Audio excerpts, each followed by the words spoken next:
Do you rock? Most people enjoy a good story. Imagine a story where you rock. I challenge you to make a difference in the world and then share your story to inspire, bring hope and encouragement to others. Together, let us create a better, more peaceful world. Let's not just imagine world peace. Let's work for it. Are you doing something rocking in Saskatoon, Saskatchewan, Canada, or the world? I would love to have you on my show to share your rockin' stories.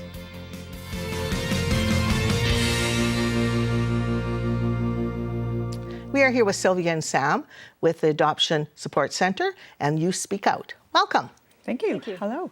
So tell us a little bit about, we're going to talk about the Adoption Support Center first. So what does that entail?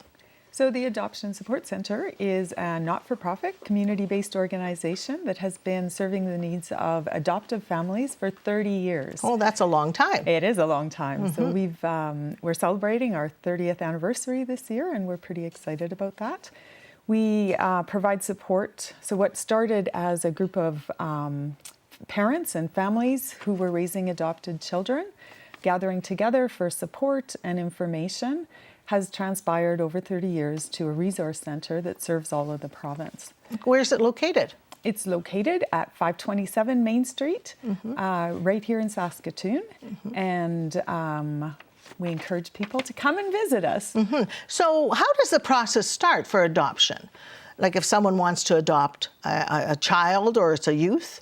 So in the province of Saskatchewan, we have 3 forms of adoption. The first would be independent, then international, and domestic adoption. So domestic adoption is the one we deal with, the main program that we run. So if somebody was wanting to adopt a child from within the province of Saskatchewan, from the Ministry of Social Services program, then they would go through a process called domestic adoption orientation. The first step in that is they would contact our office. We would have an initial conversation with them about what the adoption process is.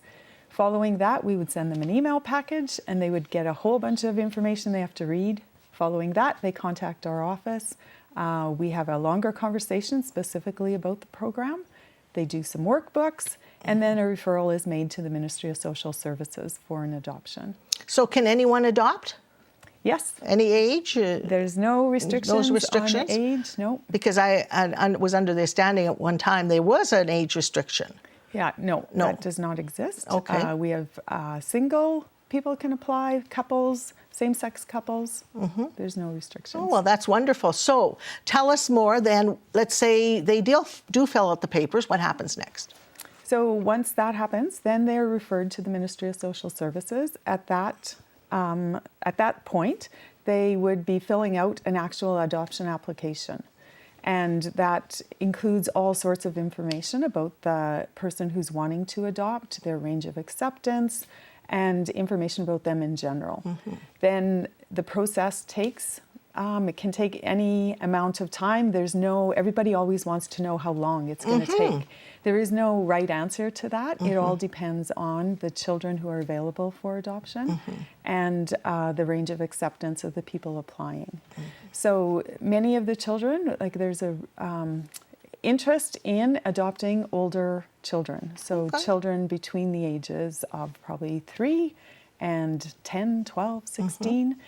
There are many children who are wanting to or available for adoption. Okay, so that's wonderful. So then people can just phone your office and start the process. Yes. And what's your phone number?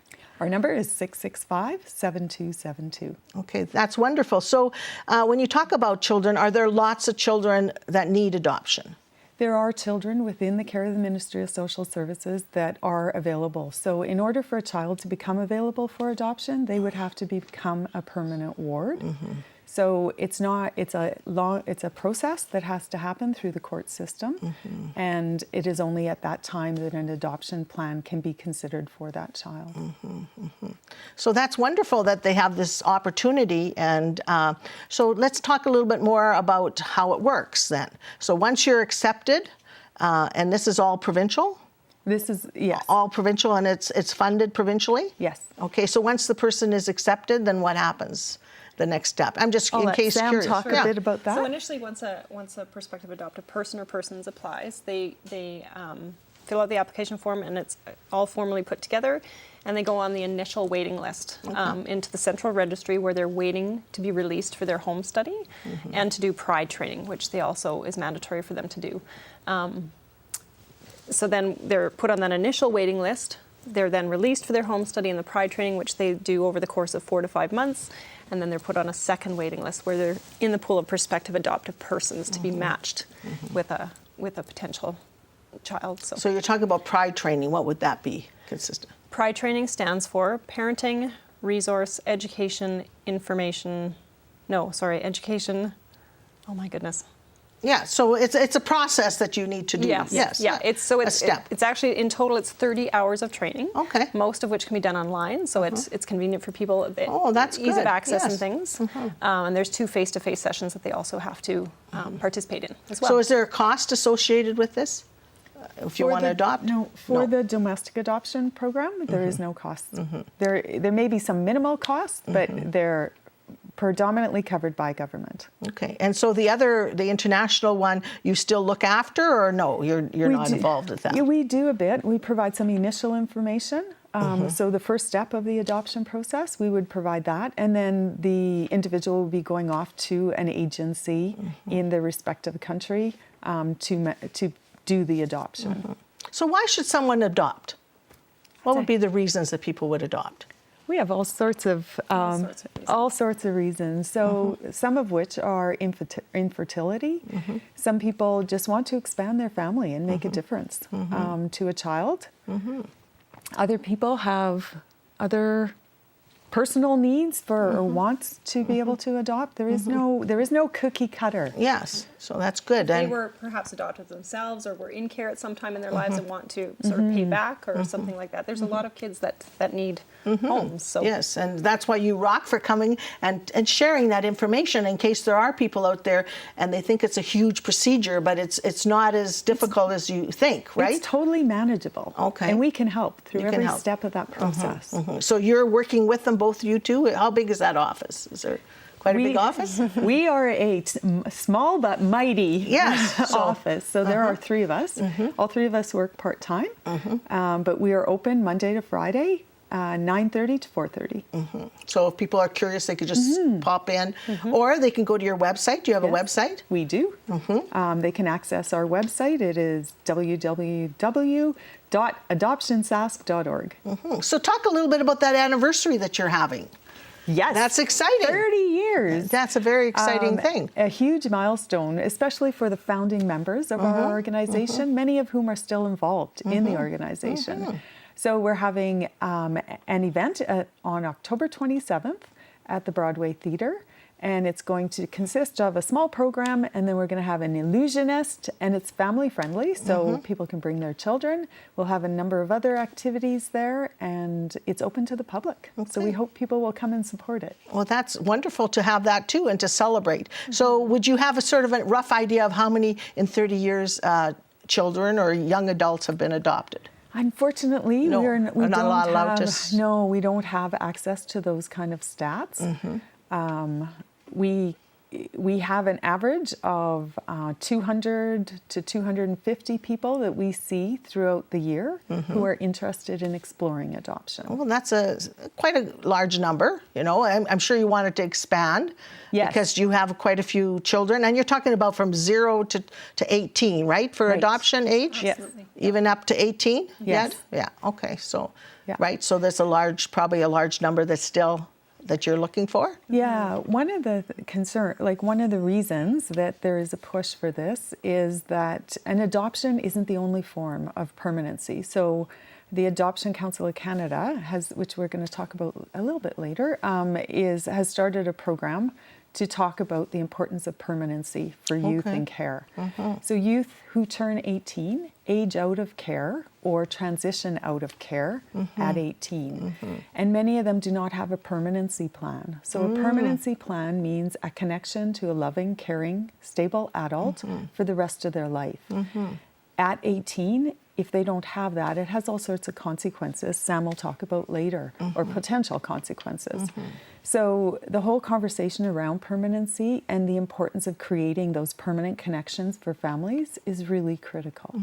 Well, family is so important, and having a stable force, you know, or somewhere you can talk to or go to, yes, that is so important and vital, you know, to our society, isn't it? And not only just till the age of 18. If you think of your own children, how many situations happen to them between the ages of 18 and 30 even. That's for sure. Or further, where they have people they can go back and talk to or have support. So we feel very strongly that it is important to have that ability and connection for all children. And we recognize not just adoption as a form of permanency. There's kinship care, there's customary care, there's PSIs, there's other ways to also create permanency, but adoption is one form of that. And what is PSIs? Person of sufficient interest. Okay, so what that would be? It would be not necessarily a relative, but somebody that is somehow connected. It could be a teacher, it could be a family friend, it could be somebody who that child has a connection with. So there are different forms of adoption then, or different levels? If no, that would be permanency. Okay, permanency. Okay. Yeah.